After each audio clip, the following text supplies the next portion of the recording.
It's time for breaking bread with Papa. Hey, don't you know? Hey, it's also a show. Hey.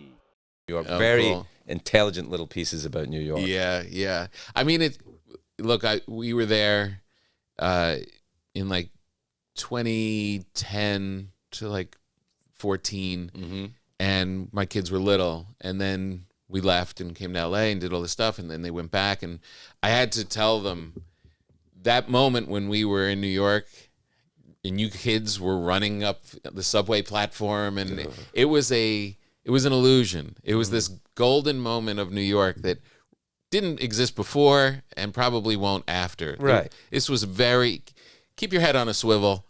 Yeah. Stuff is real. But life is like that. It keeps moving. It keeps changing. And I think that the difficulty is that, you know, especially as you get older, the challenge is to not look in the rearview mirror and think everything's great and not look where you're going. Like, wasn't it better then? You go, well, was it? I don't know. Yeah. Like, I grew up in Scotland in the 1970s. I will unequivocally say that fucking sucked.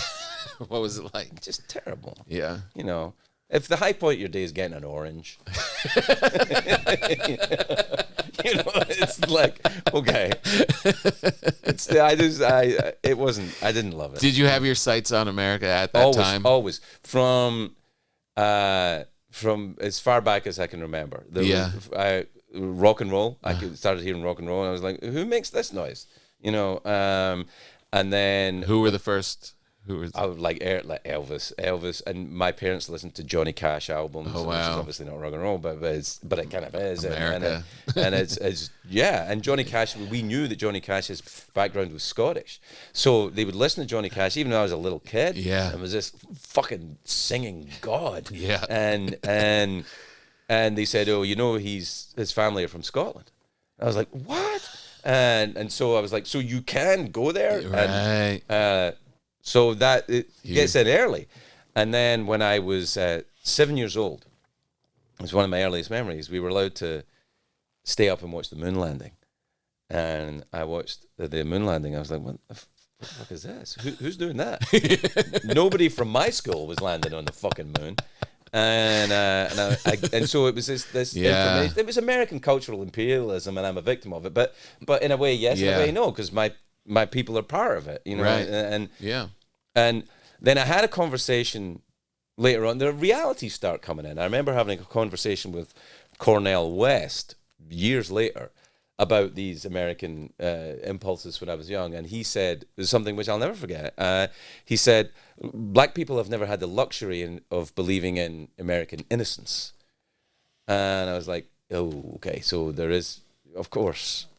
you know, but if you only see your lane, you don't see everybody's lane, and then you kind of have to open up to more experiences of different ways Americans come to being, and it's not all good. No, 100%.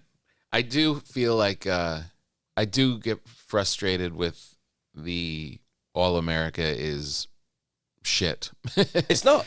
I think that's what's great about America is the acknowledgement of there's shit here. The acknowledgement of how bad, and I don't see other cultures aggressively trying to correct and trying to move forward and trying to, because they're not they don't have what we have. I mean, they're kind of getting it now a little bit. They don't have a country built entirely on other countries. You know, it's like bah, bah, bah, bah, bah, bah, bah, bah, bah, and suddenly and you know, look at us. And it's like the way it was, you know, put together at the beginning. It was, you know, people from my background and Ireland and England, and you know, and making it that way for them. But you know, it's got to change, and it has to change. But America does fucking change, and I think that's what's important about it. Yeah, and also fuck them. You know what I mean? It's like, we're Americans. Fuck them. You know, it's when they...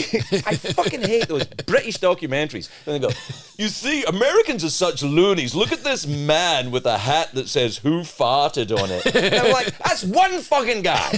One guy. And I agree he's an idiot, but also he's awesome. It's also, he's living his life. Do you know what one of the things was... have you watched the Righteous Gemstones? Yeah. I'm like, that's a... Danny McBride is... I love his work. And that particular show, I just like... nailed it. Sistine Chapel. That's the one.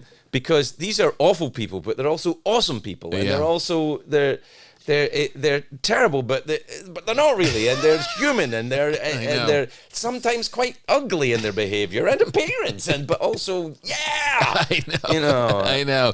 I really check myself in the airport, especially when I'm tired and cranky. Yeah. And you're like, oh, what's going on with these people? Yeah. And then you stop and you're like, you see a guy in his flip flops and his belly's hanging out, and it's 7 o'clock and he's got a Bloody Mary in his hand, and yeah, you could be like, well, get it together, man. I'm that guy. You can get it together. But then you're like, you know what? Good for you.